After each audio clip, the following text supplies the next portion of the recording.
तो अब ये जो आपका पेपर होता है CSR नेट लाइफ साइंस, इसमें टोटल सिलेबस जो है उसमें 13 सेक्शन है, 13 सेक्शन है। उन सेक्शंस के अंदर पूरे सिलेबस को डिवाइड किया हुआ है। बेसिकली देखा जाए तो ये वो बायोलॉजी है जो आपने अपनी पूरी जिंदगी में अब तक पढ़ी है, ठीक है। आपने 11th 12th BSc या जो भी आपने बीटेक वगैरह किया हुआ है, ठीक है, या जो भी आपने ग्रेजुएशन किया हुआ है, उसके बाद आपने मास्टर्स किया, एमटेक किया, MSc किया, जो भी, तो पूरा जो बायोलॉजी आपने अब तक पढ़ा है, ठीक है, वो पूरा बायोलॉजी इसमें है, ठीक है, कंप्लीट बायोलॉजी इसमें है। तो ये पूरा सिलेबस इस तरीके से है। ये लगभग 600 टॉपिक है, 600 टॉपिक है लगभग, एक एक गिनोगे ऐसे आप। और ये मैंने कहां से लिया, ये मैंने ऑफिशियल साइट जो है CSR की, वहां से लिया है, ठीक है। तो आप वहां से भी देख सकते हैं। अब अच्छा, ये 13 टॉपिक। एक और बात बता दूं मैं कि नेट एग्जाम कौन कौन दे सकता है। नेट एग्जाम दे सकता है जिसके पास मास्टर डिग्री हो, MSc हो, एमटेक हो। इसके अलावा BSc वाले भी दे सकते हैं, जो लास्ट ईयर में हो, जो फाइनल ईयर में हो BSc, वो भी एग्जाम दे सकते हैं। उनके लिए अगर उनका JRF क्लियर होता है, उनका नेट क्लियर होता है, तो उनके लिए 2 साल के लिए नेट वैलिड रहता है। यानी कि वो जब MSc फाइनल ईयर कर लेंगे तब तक वो वैलिड रहेगा। उसके बाद वो किसी कॉलेज या जो लैब वगैरह में अप्लाई कर सकते हैं फॉर PhD, ठीक है। समझ पाए? तो 2 लोग दे सकते हैं इस एग्जाम को, एक तो मास्टर डिग्री वाले, ठीक है। दूसरे कौन दे सकते हैं? जो अभी फाइनल ईयर में है, ठीक है, वो भी इस एग्जाम को दे सकते हैं। अंडरगोइंग है फाइनल ईयर में, BSc के लास्ट ईयर में है, या जो भी अंडर ग्रेजुएट डिग्री कर रहे हैं उसके लास्ट ईयर में, ठीक है। तो ये टोटल 13 टॉपिक आते हैं दोस्तों, और ये 13 टॉपिक मोटे तौर पे कहूं तो पूरी बायो है, ठीक है। 600 टॉपिक है इनके अंदर अलग अलग सेक्शन में 600 टॉपिक है।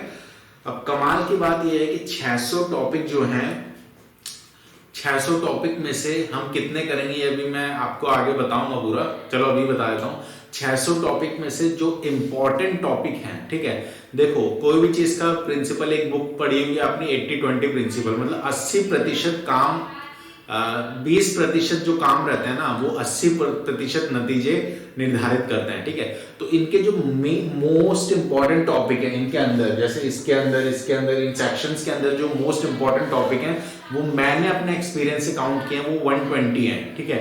तो 600 में से अगर 120 टॉपिक आप बहुत अच्छे से कर लेते हो, अच्छे से नहीं बहुत अच्छे से, ठीक है, तो आपका JRF क्वालिफाई हो जाएगा। अब कौन सा एग्जाम क्वालिफाई हो जाएगा? JRF। पूरे 600 आपको पढ़ने ही नहीं है, ठीक है।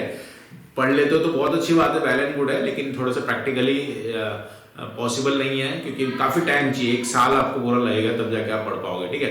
तो मैं ये नहीं कह रहा कि हम दूसरे टॉपिक नहीं करेंगे, लेकिन पहले हम वो 120 टॉपिक जो है, जो मोस्ट इंपॉर्टेंट है, जिनसे क्वेश्चन बहुत ज्यादा आते हैं, वो करेंगे, ठीक है। और उसके अलावा दूसरी चीज जो हम करने वाले हैं वो है प्रीवियस 10 ईयर के क्वेश्चन, जो पिछले 10 साल आपके CSR नेट में पेपर्स में क्वेश्चंस आए हैं, वो हम करेंगे। ये 2 चीजें हम कर लेंगे।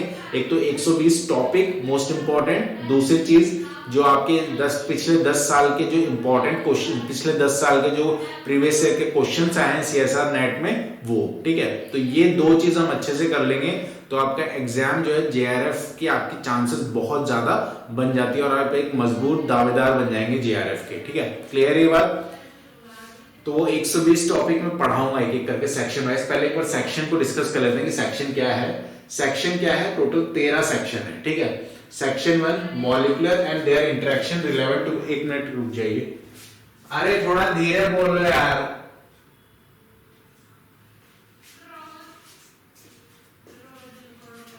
हाँ, सेक्शन जो है ये अलग अलग है, ठीक है।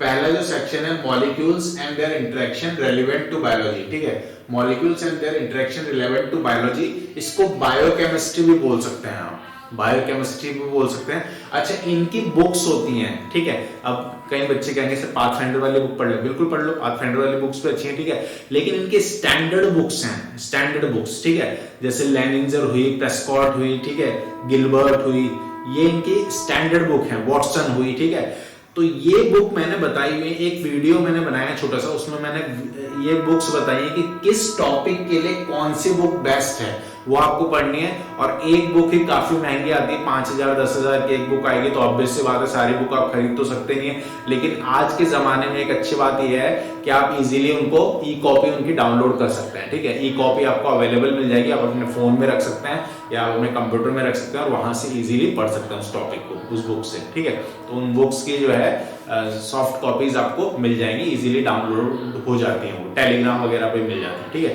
क्लियर ये बात। तो वो जो वीडियो है जिसमें मैंने बुक्स बताई उसका लिंक मैं डिस्क्रिप्शन में दे दूंगा। फिलहाल यहाँ पे हम बात करते हैं टॉपिक्स की। सेक्शंस क्या क्या है? Molecules and their interaction relevant to biology. ठीक है, बायोकेमिस्ट्री इसको कहते हैं, molecules and their interaction relevant to biology. Biochemistry हो गया ये इंपॉर्टेंट है, रीढ़ की हड्डी है ये मोस्ट इंपॉर्टेंट है, रीढ़ की हड्डी है ये। ठीक है, इसको अच्छे से कर लिया तो आपका पूरा बन जाएगा। ठीक है, cellular organisation, cell bio. Cell bio सबसे पहले हम पढ़ेंगे, जब मैं पढ़ाना स्टार्ट करूंगा तो सेल बायो सबसे पहले पढ़ाऊंगा, क्योंकि सेल बायो एक ऐसा टॉपिक है जो सभी टॉपिक्स को कनेक्ट करता है। सभी टॉपिक में सेल बायो आएगा, तो सेल बायो सबसे पहले करना पड़ेगा। ठीक है, फंडामेंटल प्रोसेसेस जिसको मॉल बायो या मॉलिक्यूलर बायोलॉजी भी कहते हैं। ठीक है, ये भी इंपॉर्टेंट है। सेल सिग्नलिंग, सेल ऑर्गेनाइज, इसके बाद इसको पढ़ेंगे तो समझ में अच्छे से आएगा ये। ठीक है, डेवलपमेंटल बायोलॉजी, डीबी एक अलग ही सेक्शन है पूरा। ठीक है, जो बहुत इंपॉर्टेंट है ये भी। प्लांट फिजियोलॉजी, प्लांट की फिजियोलॉजी, फोटोसिंथेसिस, रेस्पिरेशन, ये सब जो 11th 12th में भी आप पढ़ के आए, लेकिन ऑब्वियस सी बात है यहाँ डिटेल में होगा। ठीक है, सिस्टम फिजियोलॉजी ऑफ प्लांट भी कहते हैं इसको। एनिमल फिजियोलॉजी, सिस्टम फिजियोलॉजी इन एनिमल्स। ठीक है, ये चीज है animal physiology, digestion, excretion, respiration, ये सारी चीजें इसमें आप पढ़ेंगे। Interaction biology, inheritance biology, inheritance biology, genetics most important. भैया इससे लगता है सबको डर जेनेटिक्स से, ठीक है, लेकिन डरना नहीं है, इंपॉर्टेंट है। इनहेरिटेंस बायोलॉजी है, यानी कि ये मेंडल वाली बायोलॉजी है। ठीक है, पुरानी वाली biology, old biology, old genetics है, सॉरी मेंडल वाली जेनेटिक्स है ये। ठीक है, तो इनहेरिटेंस बायोलॉजी में ये चीजें आपकी डाइवर्स। और मॉल बायो कहां गया? मॉल बायो, इसमें आपके एक तरीके से एडवांस थोड़ी सी जेनेटिक्स आएगा इसमें। वैसे प्रोसेसेस ज्यादा हैं, लेकिन जेनेटिक्स थोड़ा एडवांस आएगा। इसमें भी जेनेटिक्स आएगा एडवांस, लेकिन कम आएगा। इसमें ज्यादातर जेनेटिक्स कौन सा आएगा? आपका मेंडल वाला जेनेटिक्स। ठीक है, मतलब ट्रेडिशनल जेनेटिक्स जो है वो। ठीक है, डाइवर्सिटी ऑफ लाइफ फॉर्म्स, इसके बाद ये पढ़ना है। 9वां सेक्शन ये है। 10वां सेक्शन है इकोलॉजिकल प्रिंसिपल, इकोलॉजी। ठीक है, इवोल्यूशन एंड बिहेवियर इसके बाद है, और उसके बाद है अप्लाइड बायोलॉजी टेक्निक्स। ठीक है, 13 है मेथड्स इन बायोलॉजी टेक्निक्स। ठीक है, तो ये दो सेक्शन आपके टेक्निक्स पे हैं, पूरे के पूरे टेक्निक्स पे। जिन्होंने बायोटेक से ग्रेजुएशन किया हो या एमबीबीएस बीटेक एमटेक वगैरह किया हो, तो उनके लिए थोड़ा सा आसान हो जाएगा। ये आरएपीडी, आरएफएलपी, एग्रोजिया, इलेक्ट्रोफोरेसिस, वो सब टेक्निक्स इसमें आएंगी, तो थोड़ा सा आसान हो जाता है। वैसे हर के लिए कुछ ना कुछ आसान ही है, क्योंकि जिसने बॉटनी से किया होगा ऑब्वियस सी बात है उसके लिए ये सेक्शन आसान होगा, उसके लिए इकोलॉजी वाला सेक्शन आसान होगा। जिसने जूलॉजी से किया होगा उसके लिए एनिमल वाला सेक्शन जो है, एनिमल वाला सेक्शन ये आसान होगा उसके लिए। ठीक है, थोड़ा सा उसके लिए जेनेटिक्स भी आसान होगा। ठीक है, सेलुलर ऑर्गेनाइजेशन आसान होगा। तो कुल मिला के सबका मतलब ये मत सोचना कि मेरा ही दुख है, सबका दुख है। ठीक है, सबका दुख है, किसी को कुछ आता है तो किसी को कुछ नहीं भी आता है। ठीक है, तो ओवरऑल पूरा ये सिलेबस है, 13 टॉपिक्स हैं, और इनकी बुक्स मैंने बताई हुई कहां से आपको पढ़ना है। खैर, जब मैं इसको पढ़ाना स्टार्ट करूंगा तो मैं सीधे टॉपिक का नाम लिखूंगा। थंबनेल में क्या आएगा? मतलब टॉपिक का नाम आएगा, ये पूरा सेक्शन का नाम आएगा, और उसमें टॉपिक का नाम आएगा फिर। ठीक है, अगर उसके पार्ट्स होंगे तो पार्ट 1, पार्ट 2, पार्ट 3 आएगा। जस्ट सिंपल से एक एग्जांपल देता हूं। सेलुलर ऑर्गेनाइजेशन, ये हो गया आपके सेक्शन का नाम। इसके नीचे मैं लिखूंगा, जैसे मान लीजिए मैं इसमें पढ़ा रहा हूँ माइटोकॉन्ड्रिया, तो माइटोकॉन्ड्रिया लिख दिया मैंने टॉपिक का नाम। अब उसमें मान लीजिए पार्ट्स हैं कई सारे, तो 1, 2, 3 पार्ट इस तरीके से मैं लिखूंगा, तो आपको समझ में आते चल जाएगा। हर का एक अलग प्लेलिस्ट बनेगा, तो 13 प्लेलिस्ट बनेगी आपकी। ठीक है, 13 प्लेलिस्ट बनेगी, और इसको पूरे अच्छे से हम समझेंगे। ठीक है, एक बात मैं कह रहा हूं, हिंदुस्तान में जहां भी आप हो, जहां भी आप पढ़ रहे हो, आप कोचिंग ले रहे होंगे, आप सेल्फ कर रहे होंगे, कुछ भी आप कर रहे हो, आप सेल्फ तैयारी कर रहे हो या आप कोचिंग ले रहे हो, ये फ्री ऑफ कॉस्ट रहेंगे ये लेक्चर्स। ठीक है, तो इनसे आप हेल्प ले सकते हैं। नोट्स भी इन्हीं से आप बना सकते हैं। ठीक है, नोट्स भी इन्हीं से आप बना सकते हैं, या नोट्स के लिए आप मुझे पर्सनली भी बोल सकते हैं, और मुझसे भी नोट्स ले सकते हैं व्हाट्सएप के थ्रू। व्हाट्सएप नंबर चैनल के अबाउट सेक्शन में आप जाके ले सकते हैं। ठीक है, अब मैं क्या करने वाला हूं दोस्तों, अब मैं इन सेक्शंस को लिखूंगा, और इनके अंदर जो इंपॉर्टेंट टॉपिक्स जो मैं बता रहा हूँ 120 टॉपिक, वो कौन से हैं वो मैं बताऊंगा। ठीक है, वीडियो में मैं पर्टिकुलरली आपको सिलेबस बताने वाला हूँ। सिलेबस में भी मैंने आपको बताया था कि टोटल 600 टॉपिक्स हैं लगभग। ठीक है, उसमें से 120 टॉपिक हम छांटने वाले हैं, तो 120 टॉपिक्स हम पूरे अच्छे से करने वाले हैं। साथ में प्रीवियस 10 ईयर क्वेश्चन पेपर हम लोग अच्छे से करने वाले हैं। ठीक है, ये दो चीजें हम लोग अच्छे से करेंगे, तो इसमें JRF की हमारी प्रबल दावेदारी बन जाएगी। ठीक है, क्लियर है बात? तो जो टॉपिक मैंने डिसाइड किए हैं, जो टॉपिक मैंने अपने एक्सपीरियंस से ऑब्जर्व किए हैं, वो मैंने लिखे हैं कि वो तो आपको पढ़ने ही पढ़ने हैं और मैं पढ़ाऊंगा वो सारे आपको, ठीक है। सबसे 13 यूनिट है, 13 यूनिट में सारे टॉपिक नहीं पढ़ने, कौन कौन से पढ़ने हैं। फर्स्ट जो है molecules and their interaction relevant to biology, biochemistry कहते हैं इसे। तो प्रोटीन पढ़ना है इसमें, ठीक है। पीआई कैलकुलेशन पढ़ना है, प्रोटीन प्रॉपर्टी पढ़ना है, स्ट्रक्चर पढ़ना है, रामचंद्रन प्लॉट, और ये सब इंपॉर्टेंट है, रामचंद्रन प्लॉट, ठीक है। बायो एनर्जेटिक्स में pH, delta G concept, reaction kinetic, ये इंपॉर्टेंट है। Energy enzyme kinetic, enzyme catalysis, KM, Vmax, ये इंपॉर्टेंट है। कन्फर्मेशन ऑफ न्यूक्लिक एसिड आपको पढ़ना है, हेलिक्स ए बी जेड, इसके अलावा टीआरएनए आपको पढ़ना है। ऑक्सीडेटिव फॉस्फोराइलेशन हम पढ़ेंगे, इंपॉर्टेंट है। Coupled reaction, glycolysis, coupled reaction पढ़ेंगे, कपल्ड रिएक्शन एक है, ग्लाइकोलाइसिस अलग है, रेस्पिरेशन ये हम पढ़ेंगे, ठीक है। और जो इंपॉर्टेंट है इसमें वो है micro RNA, metabolism, carbohydrate, NA, beta oxidation, ठीक है। तो ये 7 टॉपिक भी अगर हम अच्छे से कर लेते हैं, बहुत अच्छे से, तो ये टॉपिक, ये हमारा सेक्शन लगभग बायोकेमिस्ट्री का काफी हद तक हमारे काबू में आ जाएगा, ठीक है। सेकंड जो है सेलुलर ऑर्गेनाइजेशन, सेल बायोलॉजी से कहते हैं। इसमें जो इंपॉर्टेंट टॉपिक है, प्लाज्मा मेम्ब्रेन है, transport and diffusion, osmosis, ion channels, active transport, pumps, protein sorting and glycosylation, ठीक है। तो ये इंपॉर्टेंट टॉपिक हैं सेलुलर ऑर्गेनाइजेशन के। और भी इंपॉर्टेंट टॉपिक है इसमें, वो मैं आपको बताता हूँ। तो सेकंड सेक्शन में और भी चीजें, सेकंड सेक्शन में और चीजें क्या है, endocytosis, exocytosis, cell cycle and regulation, cell organelles function and property, cell checkpoint, operon and transposome, microbial physiology, cytoskeleton, receptor में कौन से रिसेप्टर, सारे नहीं पढ़ने भैया, ये पढ़ लेना अच्छे से। जीपीसीआर पढ़ना है एक तो, और आरटीके पढ़ लेना, ठीक है। सिग्नलिंग, कैंसर, अपोप्टोसिस, ये इंपॉर्टेंट टॉपिक्स हैं आपके सेक्शन 2 के। सेक्शन सी की बात करें तो फंडामेंटल प्रोसेसेस इसे कहते हैं, मॉल बायोलॉजी से शॉर्ट में कह देते हैं, मॉल बायोलॉजी कह सकते हैं आप, एक ही बात है, ठीक है। तो इसमें आपको 10 इंपॉर्टेंट टॉपिक जो मेरे हिसाब से हैं वो है enzymes, DNA polymerase, RNA polymerase. अब ये मैंने मान लो रेप्लिकेशन लिख दिया, रेप्लिकेशन अब बच्चों लेवल पे नहीं पढ़ना है, रेप्लिकेशन पूरा ये मैं पढ़ाऊंगा, उसके टेंशन मत लो, ठीक है। पूरा डिटेल में पढ़ेंगे अपन सीएसआर नेट लेवल पे, ठीक है। तो replication, transcription, translation, DNA repair, recombination and repair, operon, lac operon, tryptophan operon, RNAi, lambda phage, central dogma, ये इंपॉर्टेंट टॉपिक्स हैं। सेक्शन 4 की बात करते हैं दोस्तों। सेक्शन 4 सेल सिग्नलिंग है, और इसमें क्या क्या आपको पढ़ना है, इसमें 3 ही इंपॉर्टेंट टॉपिक है जो आपको अच्छे से पढ़ना है। सेल एडेशन मॉलिक्यूल, दूसरा इम्यूनोलॉजी, इम्यूनोलॉजी में B cells, T cells, MHC, hyper sensitivity, cytokines, vaccine, experiment, जो एक्सपेरिमेंट इन्वॉल्व है इम्यूनोलॉजी में वो, ठीक है। होस्ट पैथोजन इंटरेक्शन में वायरस, बैक्टीरिया और टॉक्सिन्स के बारे में पढ़ना है। इसके बाद सेक्शन 5 है developmental biology, dB. Developmental biology में जो 11 टॉपिक्स आपको अच्छे से पढ़ने हैं वो है C elegans, axis, vulva formation, anchor cell specification, ठीक है, स्पेसिफिकेशन। सेकंड है cell specification and potency. Third है ICM and trophoblast decision. Fourth है क्लीवेज एंड फर्टिलाइजेशन। फिफ्थ है Drosophila, axis formation, genes mutation. Sixth है लिम्ब डेवलपमेंट। सेवंथ है frog. Eighth है sex determination. Ninth है रीजनरेशन। 10th है ABC model Sam. 11th है sea urchin. तो ये अच्छे से आपको पढ़ने हैं। सिक्स सेक्शन है प्लांट फिजियोलॉजी, और प्लांट फिजियोलॉजी में कई सारी चीजें जैसे water potential, transport, water mineral, foods, metabolism, C2, C3, C4, CAM, TCA, respiration, glycolysis, ठीक है। Photosynthesis, phyto hormones, sensory, photobiology, secondary metabolites, nitrogen metabolism, root nodules, stress physiology, plant development, ये सारे इसमें टॉपिक हैं। 10 इंपॉर्टेंट टॉपिक्स मैंने आपको बताया plant physiology में, ठीक है, जो हम पढ़ेंगे।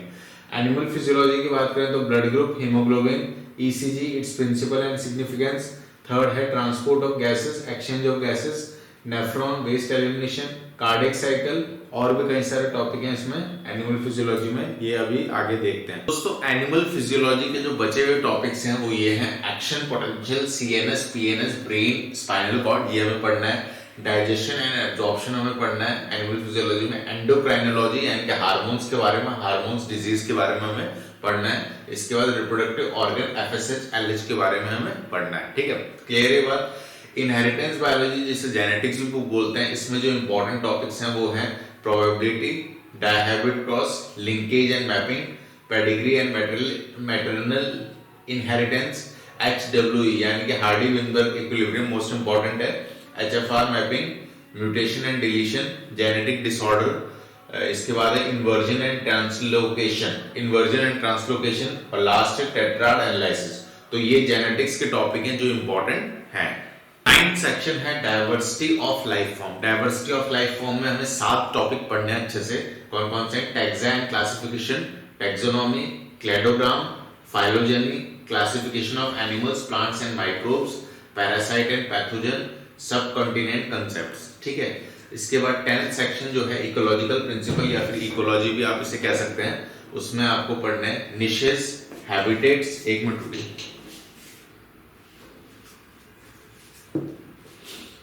हाँ, उसमें आपको पढ़ना है इकोलॉजिकल प्रिंसिपल। इकोलॉजी में आपको पढ़ना है niches, habitat, ecological rules, competition mode and types, survivorship curve, RK selection, Lotka Volterra model, predator prey, population growth kinetic, population ecology, pyramids, succession, conservation, biology, ठीक है। तो ये इंपॉर्टेंट टॉपिक्स थे ecology के।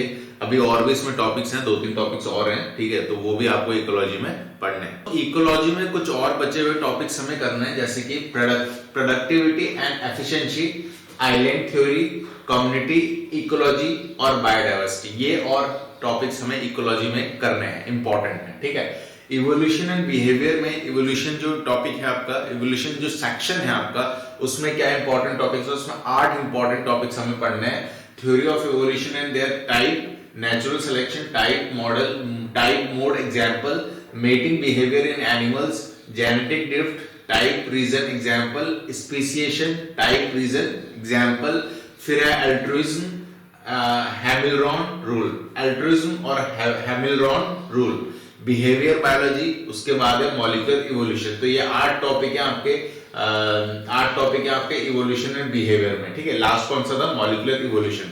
इसके बाद जो सेक्शन है वो है applied biology. Applied biology techniques चालू हो गई है, 12 टेक्निक्स है, 13 सेक्शन भी टेक्निक्स पे है, ठीक है। तो अप्लाइड बायोलॉजी में क्या क्या है?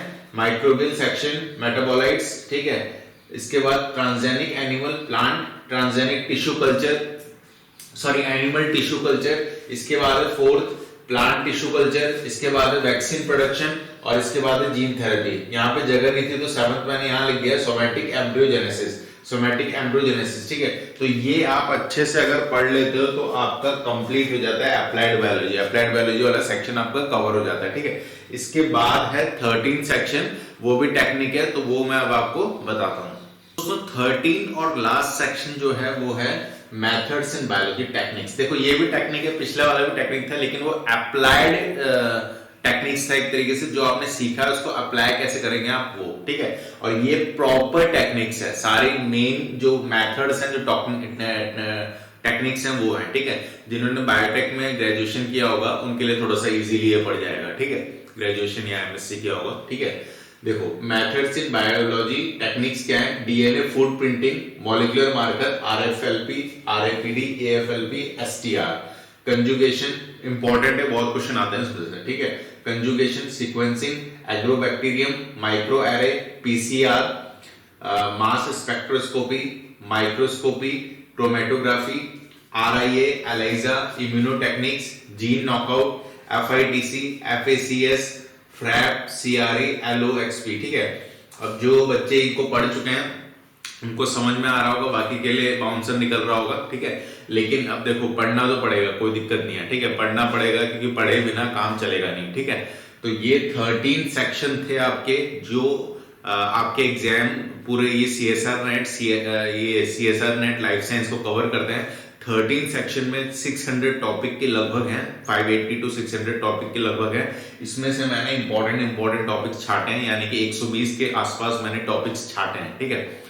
अब इसको हम पढ़ना शुरू करेंगे, एक एक करके इनको पढ़ना स्टार्ट करेंगे। सबसे पहले हम सेल बायो से स्टार्ट करेंगे, और जो मैं पढ़ाऊंगा, जो मैं लिखाऊंगा, उसके अलावा आपको कोई भी नोट्स वगैरह कुछ नहीं बनाना है, क्योंकि वो ऑलरेडी मैं अपनी नॉलेज और स्टैंडर्ड बुक से बनाऊंगा, ठीक है। तो आपको सिर्फ वो नोट्स याद करने हैं और इसके अलावा कुछ भी नहीं करना है। जो मैं पढ़ाऊंगा उसको समझना है, उसको याद करना है, उसको नोट्स बना लेना है, ठीक है। इसके अलावा कुछ भी नहीं करना है। नोट्स के लिए आप मुझे वैसे भी कांटेक्ट कर सकते हैं, व्हाट्सएप नंबर आप चैनल के अबाउट सेक्शन में जाके ले सकते हैं, ठीक है। तो नेक्स्ट वीडियो में मिलेंगे और नेक्स्ट वीडियो में टॉपिक स्टार्ट करेंगे, सेल बायोलॉजी से शुरू करेंगे, ठीक है। Thank you so much for watching this video, love you all.